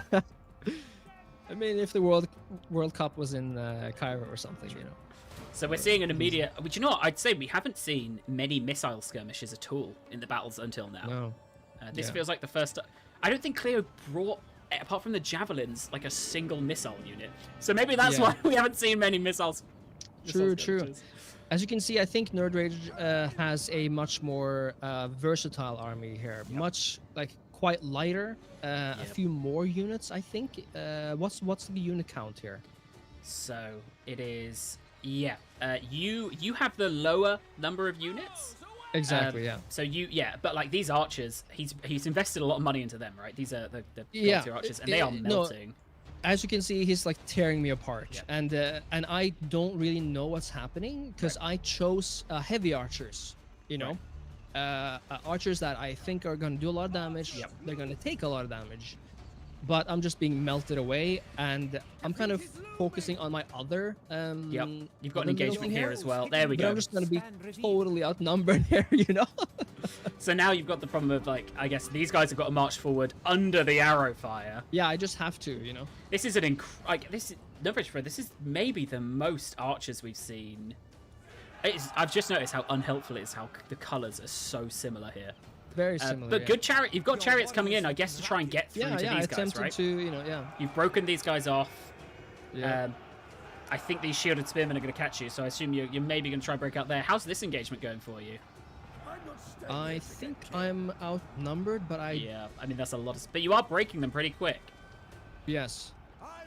I mean, luckily for you, Nerdrage Fred is still shooting the remaining foes instead of focusing on, the guys here. And it looks like now he's retargeted to Agamemnon, but... Yeah. I'm really attempting to close the gap right here. And you've still got those Trojan princes shooting in. He's just got the numbers. Yeah, I think if maybe these units are great, but they are just going to be stuck and bogged in a full surround here, aren't they? It feels like that's all of these units have to do is hold you back here. Yeah. Those archers are lethal. I know. I just I spent way too much time essentially thinking my archers would deal as much damage as theirs. Yep.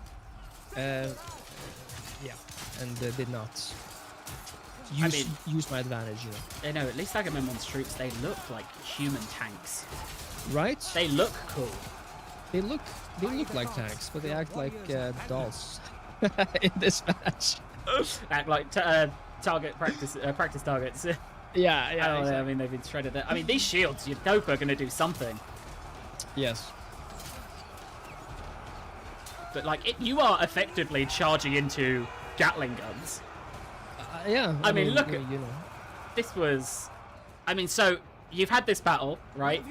You've seen that Nerdrage Fred has gone super elite ranged. He's used up all of his ammo. I mean, he's really, really gone in with archers.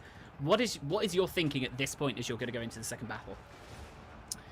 At this point, I'm kind of overwhelmed and a little bit, I think, flustered. I'm coming into this game with quite a lot of confidence from Napoleon, from Medieval 2. And I'm thinking, okay, my tactics have worked. I'm basically going to do the same kind of style. And then I don't know how I'm outnumbered, how I'm out-archered. And so I'm basically like, okay, you got me here, super fair. And now I'm like, okay, what now? So honestly, I don't know what I thought for my next army. You have to try to think of, okay, what are the other person gonna counter with now? Like, are they gonna trick you again? Like are they gonna go super heavy next? You know, because you could bring a bunch of chariots, you know, in the hopes of catching archers out, and then No Rage Fred goes, well, I'm not bringing archers next time. Yeah, indeed, yeah. Okay, well, you'll see what happens. Well, so I mean, looking at the raw numbers, almost half of your army he was taking out with those archers. They were like, you can see that is where the money was for him. Like that was his main gold investment, even down to a general unit having archers. Like that is a ton of funds he pumped in, and it feels like he because you had that more elite army. He kind of had from the word go the advantage of you're going to take a while getting to me. Great. Yeah. Yes, and I think if I hadn't cared about maybe seeming a little unfair, I would have kept my hill. Right. You know. Yeah. Not that would have necessarily won me the match, but I would have kept my hill since I had the hill. But yeah. Well, we'll be going into the second match now. I will say, I'm not going to ask you if you think that was a valiant defeat. We're just going to go straight to chat and ask them. You're not allowed an input on whether this was a valiant defeat or not. So we're going to go to our next game. You know what to say. All the Andy supporters in chat, they know what to do. No. Andy hasn't sent me the funds needed yet for me to rig the polls, so we'll see if if the check clears and suddenly starts getting a lot more points. Right, so Nerd Rage Fred, what has he got here? He's got a lot of clubs. Is it a lot of clubs? It's a good amount of clubs. So he's got elite Medjay. Is it Medjay or Medjay, Andy? Just put me on my Medjay. Right. Medjay. He's got elite Medjay. He's got young spears, clubs. Oh, here's all the clubs. There's a lot of clubs and spears going on. There's a unit over here. Is this bait? Is it bait or is it a unit that got left off and deployed? No, we assume mastermind tactics for everything. This is bait. Of course. Yeah. Oh yeah, of course it's bait. Everything else is hidden. Yes. The thing about this match is you're trying to get the hill, right? Yes, and well, we can see straight away. Yeah, but while I got a little force as well in the woods to the right, so I'm or I guess left, whatever. So I'm also thinking like, okay, I'm going to try to flank him while I show him that my main force is going up the thing. We'll see how it pans out. So you do you have more here than the Horse Masters? We don't, because obviously we're only seeing Nerd Rage Fred. You might have stuff hidden that we're not aware of. Unless on a replay, maybe you can see it. No, we can see everything. We can see it's hidden. Yeah, we can see everything. Oh, that's nice. No, I don't then. No. So what I like is also the ERAS Clash. I've been able to rate replays in terms of like the actual software in game for replays. I'm gonna put PHARAOH as a top 3. Honestly, this is a lovely replay. I've got a mini map. I've got like I've got all my overlay options. Some games don't give you a mini map. I think the thing the thing for Med 2 that I still love though is Med 2. You mouse over, it tells you the name of the person controlling the units. That's okay. That's a must-have for me. I really like that feature. It's specifically for me. It doesn't matter for anyone. No, it makes absolute sense. So we've got the first charge off the hill. You have got the first volley of arrows off, which is nice to see. Yes. Has Nerd Rage Fred got? He's got no ranged units. Which is exactly what I said is what could happen here, right? In that he baits you into taking a bunch of anti-range stuff, which it looks like you didn't take that bait specifically. No. So the horses have been caught into, unfortunately, spears that he'd hidden in those woods. I don't know if they were caught. I think I charged them. I think, but I might be wrong. But charging in woods was a bad choice either way. Well, it's hopefully they'll be able to. It looks like you are managing to get away there, and hopefully. Or are you just going to have to be forced to commit to it? Yeah. So, taking the hill, it looks like that's where the fight's going to be. I think you do have the better frontline infantry here, but it's this flank I think is the worry, right? These guys, you can see Nerd Rage Fred is positioning them to go behind you. Yeah, and those and breaking through. Clubs are deadly. Yeah. It looks like numbers again. Like he can overwhelm with numbers and with the ability to flank. I think that is what we're seeing from PHARAOH is you have one or two things. If you can hold them in place with an elite army, you can win. Yeah. If you can't hold them in place with an elite army, you want as many numbers to flank as possible. Yes.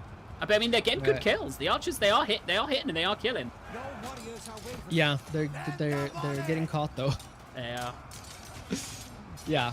An important thing in Pharaoh that we also talked about after the matches is the armor value, right? Yeah. So like even if you have the heavy ones, like in another game, they're going to be just as heavy for the entire battle. Here they're not. Yeah. So you can kind of sacrifice 1, 2, 3 light units versus 1, 2 heavies, and when those heavies might live after that battle, but in the next one they're gonna melt, you know. I'll tell you what though, I don't have the ability to. I want to click on the armor to show, as you were talking about it, but Pharaoh doesn't have the sticky unless it's over here. I'm not. We're one battle off. I'm not going to work it out now. So it's looking like it's every battle here is a full skirmish of warriors trying to outflank each other. The lines of battle are gone. Like the line is just like a massive squiggle of where people should be. You are still getting some good value out of the archers. You have. It looks like you are sending off a lot of this side here. I'm attempting to do some things from the back, but I think he's got more units coming around there. You got really good value out of these skirmishes as well. So like 90 kills, 60 kills each. But yeah, again, like just numbers, right? You can't hold back that many people. Yeah. Again, you've also both chosen blue. Yeah. You're really twinning on choosing your army colors. I know. So there we go. Yeah, it's a beautiful game. It's a beautiful game. Yeah. I think in Total War in particular, as a strategy game, you spend so much time zoomed out. It's only really in replays we get that opportunity to properly look in. I mean, people see me play on stream. Every time I zoom in, some unit dies that shouldn't have died because I forgot about it. I mean, here you can see that like we again he had way more units. Yeah. In this one, it was a loss, of course, but the loss numbers aren't actually too different on this one. So that's kind of interesting. So that's a morale loss in a way more than a I mean, you got good value out of your ranged. I think if Nerve Rage Fred hadn't put spears on both sides, if your horses had that free range and you were able to get some of those charges off, I think that would have made a massive difference to that central engagement. Yeah, I think so. But I think it's again like he had so many he could throw away. That, he could throw two young spears into your horse masters, and like that's fine for him. Whereas for you, it's because they're gold, right? You were only able to have the one. So you're seeing these. Are you thinking for your next game? Screw it.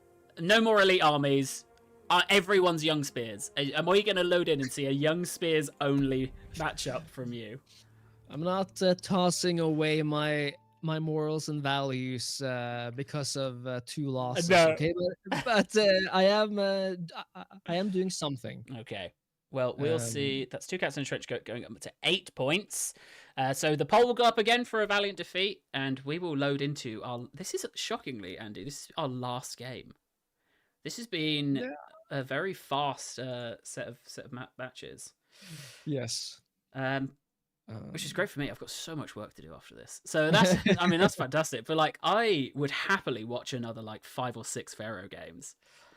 I think the last one is the longest one. Okay. Well, Nerve Rage Fred has gone Troy. We've again seen no range units. I think that's. I see. So you have gone lots of clubs, and you've gone for. Is that ranged chariots there? Yes. I do think what's actually surprised me from Nerve Rage Fred is he did so well with ranged units in that first battle. I'm surprised he then abandoned them for the other 2. Yes, he abandoned them. You want to change things up a little, I think, even though I'm kind of bad at changing things up. But what he did keep was the numbers advantage at every point, you know. So he like understands that. Yeah, and you've responded here with, I guess, more mobility than him in this battle, right? So you've got bow chariot. So his army's split in 2 as well. You can kind of tell that for the traditionally minded, like, you know, I'm almost parroting Terminator here with the chariot change up, you know. Kind of interesting in that way. Although slightly fewer chariots than last time. Yes, slightly fewer. Yes. I will say this is a long battle, so I'm really interested to see who wins this. Exactly. This is going to be a fascinating one to see, I think. So we've got Priam, and is that Ramses? Ramses a popular pick for this tournament. Yeah, I mean he was on the cover. Oh, I imagine you probably don't want to see this, right? You don't want to see him going and consolidating. It would have been much nicer if he'd taken the engagement over there. But I guess you're pretty happy to see you have all of the ranged advantage in the world. Yes.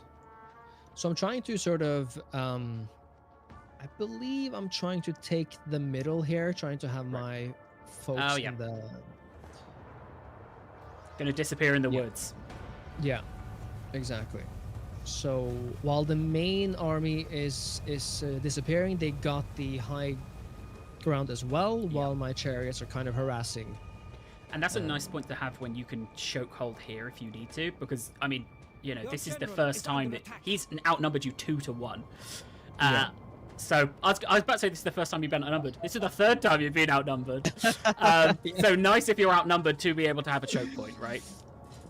Exactly. I saw someone in chat said if I leave now, I can still beat the traffic. I am fully at home. My cat feeder just went off if everyone heard me say time for treats because it records my voice. So like when this stream's over, I take down this green screen and I'll just keep working. The traffic is can I get past my cats? So you're taking some pot shots here. I guess they're going to struggle to get many kills from champions of Troy. I mean, those are shields designed for archers. Indeed.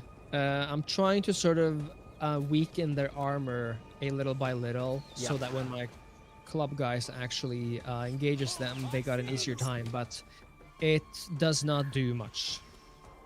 That is, I mean, it's a smart move you're playing the long game, and it's a longer match. Yes.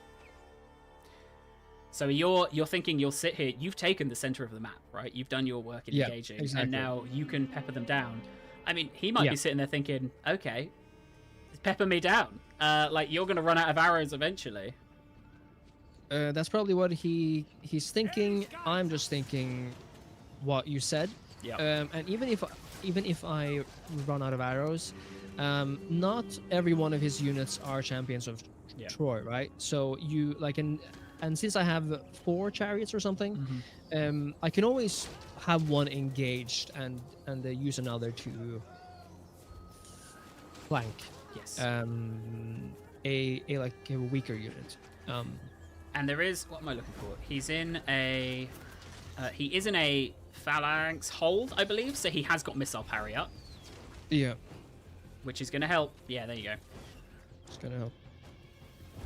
So you're trying to, I guess, trying to find some like little bit of the armor that you can break through there, or like, yeah. But I mean, they've turned to face you. Then, there's a couple down. Yeah. But I mean, these are an expensive unit to take and a really difficult unit to get rid of. So every one of them that goes down is a pretty significant loss here.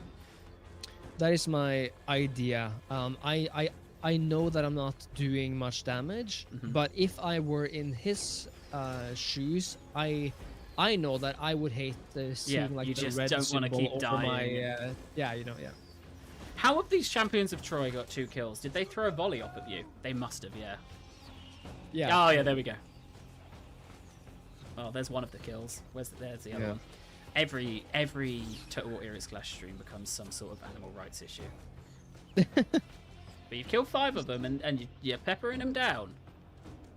I mean, I think we should talk more about human rights before we start talking about. True. I mean, a lot of people die. Oh, so moving up to the cliff edge. So he's gonna flank you then. I mean, it's been working out for him in the last game, wasn't it? So can you? I assume you can see. Oh, some of these are hidden, but not all. So you can see that this is coming. I can see most. Yes. Oh yeah, you're starting I know to this is reorganize. And someone's saying, "Oh, you should shoot from behind." It looks like that's what you're doing now. So you're seeing, okay, I probably got the movement advantage here. I can afford. And I reckon this is what his young spears are going to do: is maybe try and chase you down. Yes. I mean, that's a lot of young spears. It's a lot of young spears. I managed to get them away from the hill, though. Yep. You know. Yeah. Splitting this, and he's given up that flank. Yes. So it looks like he's trying to net you, isn't he? He's thinking, if I can catch one of them, that's a lot of money. Yep, I'm a little nervous, but I know what to do, kind of right here. So this is, I guess, both of your micro attentions are focused on here. Yes. And you've done a good job. You've not got caught. Thank you. Yeah. And he's given up. I mean, he can't chase forever, and his units will tire as well. Yeah, and now these champions of Troy are on the move. They're gonna be shot down a little bit more. I mean, that's a third of their health. A quarter of their health has been taken out, and you've still got good. I mean, it looks like ammunition isn't really going to be a problem for you in this battle. In that's only half of their ammo gone for a couple of them, and that's a lot of champions of Troy dead. But it looks like they're going for it. I'm really surprised we're not seeing Nerd Rage Fred go for more of a flank. He is going to try and catch you. Yeah. Is he going to get you? No. That is so close, though. And there's another set. There's another set. I mean, it's great micro from both of you. And they're firing in as they go. Oh, he's so nearly. That's that one guy who was just going to stick it in a wheel spoke, you know? And here we go. Now there's a match here, yeah. So now they're finally meeting up. Yep. And the carnage begins. Carnage begins. I mean, it's one front at this point. This is a high versus low lethality battle here, isn't it? Yeah, should be. I thought those were feathers, and I was trying to work out who brought a feather to this fight. I mean, these the animal rights. No. Could be human feathers. Right, so Nerd Rage Fred, he's moving them down. He's maybe giving up those chariots. I think you've done a really good job of pulling all of those guys away from this main force. Yeah, and he's broken through, but like he's broken through onto more Medjay charges. So exactly, and I'm thinking I might be able to do some damage to those light units with the chariots, right? So I can sort of delete those. But so is that the hope of? So we can see one chariot has been caught here. The second one, but I mean, I think you've charged actually. I charged the damage, yes. yeah. So you've got two chariots there. Where is your third? There's your third. So you're just going to try and break all of these guys and free these guys up, I guess. That's what I'm doing, yeah. This is a really interesting battle, because I think if you break this up, you do have the reign of this flank. It's the hope. And, like, you've kind of caught him stuck between two different commitments here, right? Yeah. I think now, though, he's going for it on the other side there. So this is, I guess you're really hoping these guys are going to break quick. You just want this over before more and more keep joining, and he can just slowly bog you down. Yes, I kind of want him to not know what to do with the young spears, you know. Okay, so he has managed to, he's getting a flank on you with the champions of Troy. They have broken through on this side. It looks like you're responding to that yourself. So we've got a flank on a flank on a flank by the looks of it. At some point you forget who your friend and who your foe is. Yeah, and you have to like micro like every one of the chariots at the same time. I mean, who is, you know, who's winning and who's losing here. Yeah. I'm just basically not paying attention to the mosh pits more than I have to, because the chariots are the wild card for me here. And I guess really you can see these guys are coming to flank you, right? So you need to break these guys, hopefully with those chariots, and then you can turn around and deal with them. Yep. And I think that's going to be, I can see there's 3 minutes left. Maybe that's going to be the deciding factor is, are you pulling over there now? Is that the plan? Maybe? Is that maybe the time? Probably, because if I keep on moving there. It is looking like he's just managing to whittle through, and these guys are coming in. It's interesting because you forced him to commit, uncommit, commit, uncommit. But like you wonder if he'd committed maybe 2 or 3 minutes earlier here, if this would have been, he wouldn't have had such a difficulty through the mosh pit. But here we go. Yeah, exactly. So I'm attempting a charge up there. And he's happy to follow you in. Yes. The unfortunate thing is that it's a little bit uphill, and it's charging through woods there, you know, not the best conditions. Really, it does look like the battlefield has flipped. So now you're fighting back this way, and he's fighting this way. Yeah, I know. It's the flank on the flank of the... It is. Like... They've seen the chariots come, and they've gone, God, I hope they're ours. Yeah, but they've come from the wrong side. I think at this point, Priam was like yelling, "Oh, you're like fighting an old man," or something like that. Leave me alone. Yeah. You've got the zebras in. The zebras are fighting. I mean, it Yeah, is. I mean, it's pretty even, you know. Yeah, I can't. I think Throughout. it's going to depend on how quickly but Champions of Troy, they're great at not breaking. You've got more coming in to take out these guys. I don't see how this ends in a minute 20. I'd say there's like 3-4 minutes left on this, so maybe it's going to be a route defeat here. Like, I guess the encirclements here causing army breaks. Oh, my green screen's just falling off the back of my chair a bit. That's good. That's a nice chair. Yeah, I mean, these chariots, I think they've done really well for you. Yeah, look at those kills. The micro with them, I think, is what caused Nerd Rage Fred to have to really, really consider what the best way to engage is. It's a shame that it has swapped, because now you don't have such easy access into those rear charges. Yeah. And now it looks like Champions of Troy getting involved. He is going to try and bog you down. One of the chariots is out. Yeah. Second chariots are out. I think that's it then, isn't it? It's with the chariots going down. Yeah, they did such a fantastic job, though. Yeah. Yeah. Yeah. No.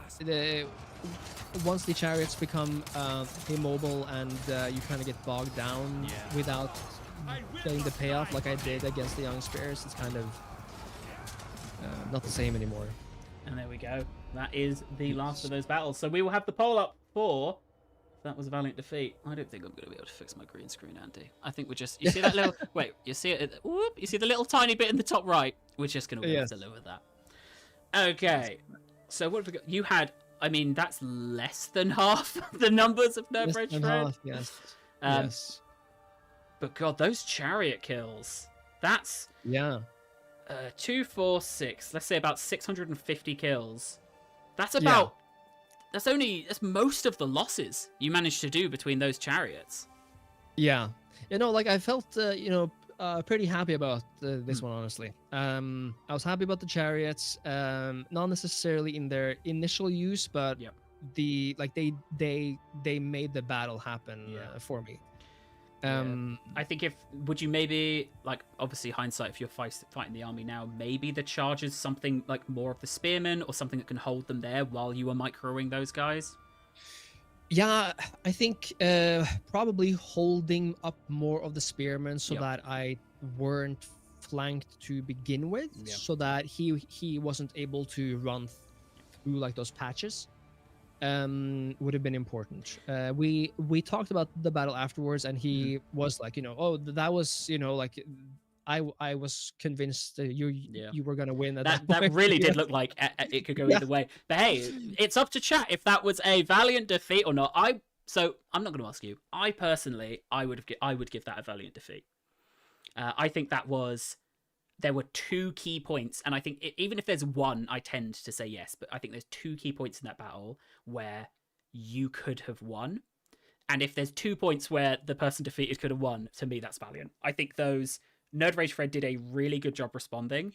Like, he could only make he had to make the exact right decision of who to commit where in terms of going around versus keeping people back. Literally, it looked like just throwing at your chariots, even though they'll die, just to bog them down. And he made kind of the exact right split between those 2 numbers. And I think that him having to make a perfect decision makes that a valiant defeat. Yeah, he had so many of them as well, so he he could chase me for that long. But no, it was a very interesting match for sure. Well, and that was our last of the PHARAOH matches. So let's tot up. So that is 3 points for 2 Cats in a Trench Coat. And you are Fishy Takes. So 1 point for you. We'll see if the poll gives you a valiant defeat. I think that was a valiant defeat. And yes, it was. So that is another point, which I believe has kept you in the lead. So what we're now going to put up is the poll for most entertaining matchup. So as a summary of what we had Damners versus Cody, which was, I would say, a set of really solid battles. I'm trying to remember, but it felt like Cody was bringing a lot of really elite infantry. I think he broke away from that at the end, but it was very like historical matchup kind of thing. We then had Holoskinks versus Spears Before Beers, which was, Holoskinks effectively saying, "You're playing my game. Welcome to my game of Pharaoh," which was very entertaining to watch. I think if I was Terminator, I'd come away from those games and be like, "What the hell could I have done there?" Yeah. But like that, and that, I think that is such a good sign of like, I don't know how much experience with Pharaoh Cleo has, but like that to me was someone who seemed to really know how to use every one of those units to their max, or learned like 4 or 5 unit types really, really well and was like, I don't need the others. I know these 5 really well. And I think that in a game like Pharaoh, clubs, axes, spears, Kapesh, like it's difficult to know what the right matchup is for a lot of those units a lot of the time. So I think knowing a few units really, really well versus like knowing everything a bit can give you that kind of advantage there. And then we had you versus Nerd Rage Fred. How would you care to describe your trio battles? I think that it was actually quite a perfect parallel to Terminator versus Cleo. The more traditional general versus the wild card. And while Cleo probably was even more wild, I would say. Nerd Rage, he really got me on the numbers. So I know that that he had a very good experience with numbers and being able to tear away at the enemy's armor and everything, which is very important and something that is very unique to Pharaoh as well. Yes, yeah. I think I think all of the matches we watched, I think if it was in another game, would have been able to win most entertaining matchup of like that series. Like all of those were fantastic games. And in fact, I think if we were doing the wheel spin, so we did the wheel spin 2 weeks ago, as you're aware, and it landed on Thrones of Britannia, and chat boosted Thrones of Britannia. I think if we'd done that wheel spin at the end of this stream, I would have put a vote in for Pharaoh. I would love to see more Pharaoh games from that. Yeah, no, there's what I love about Pharaoh, both its campaign and its battles, are that there are so many mechanics that don't really feature in other games. Yeah. So you in a way you have to relearn it a little, and that's exciting. It can be tough, but exciting as well. Yes. As you saw, and I do think that that last battle with Nerd Rage and myself, that one was one of the most fun ones I've had in the tournament. I mean, that was only the second, maybe third Valiant defeat of the whole stream as well. So it goes to show like what the bar is for chat to give Valiant defeats is a lot higher. Right. What would you say your favorite game of the tournament has been? Which of the games you played? I played Rome first, and then I played Arc Card, who was a sort of, he played kind of like the meme temp played a little bit, which caught me off guard. However, the match you didn't see, the one I actually won, was the first one. Oh, where he did the he did the club army essentially, like the full berserkers, and I had like a horse, like 2 horse archers or something that just kept on harassing, and I won in the end. I wish you could have seen it, but honestly, Napoleon, maybe, because it feels like they're in a game where you stand still more than in the other games. Properly maneuvering is somehow even more important. Yeah, absolutely. In a way, using cannons, using the cav, like everything. So I think that was the spectacle of it. It's really fun. It's a shame we couldn't get the replays to work properly for Rome, but I think that engine itself, like Med 2 as well, was really fun to. Again, look, I loved that replay engine. All right, like when I'm gonna go straight to someone's office after this tournament's over, and I'm gonna say, just for me, I need you to add the name of the person on Yeah. simultaneous, because I think the first ever Eras Clash battle we did was Oda versus Oda, and I don't think they had the names of the person because it was in Shogun 2. And the very first Eras Clash battle, we completely flubbed who won it. We didn't realize until the end of the battle that we'd been talking about the wrong person the whole time. Oh no! I do have confirmation. I've updated the points. It is Holoskinks versus Spears Before Beers, who have won the most entertaining matchup. So, Andy, we're going to do something that I started doing last stream, and we're going to do this stream, which is we're going to do live maths, and we're going to add all of these numbers together. So 53 plus 9 is 62. Indeed. And I'm going to set that to 0 just so we know that's done. In fact, I'm going to fully swap my keyboards out. I do not need PHARAOH anymore. Swap those keyboards. Yeah, I say that, and clearly buttons are being pressed on a mouse somewhere because my screen is going haywire. All right, so that's 62. So we got 46 for Assembled Creatively. Again, you know, a very fun set of battles, as we always expect to see from them. But they've been, I'd say, like the first 4 Eras clashes, maybe they won every single entertaining matchup.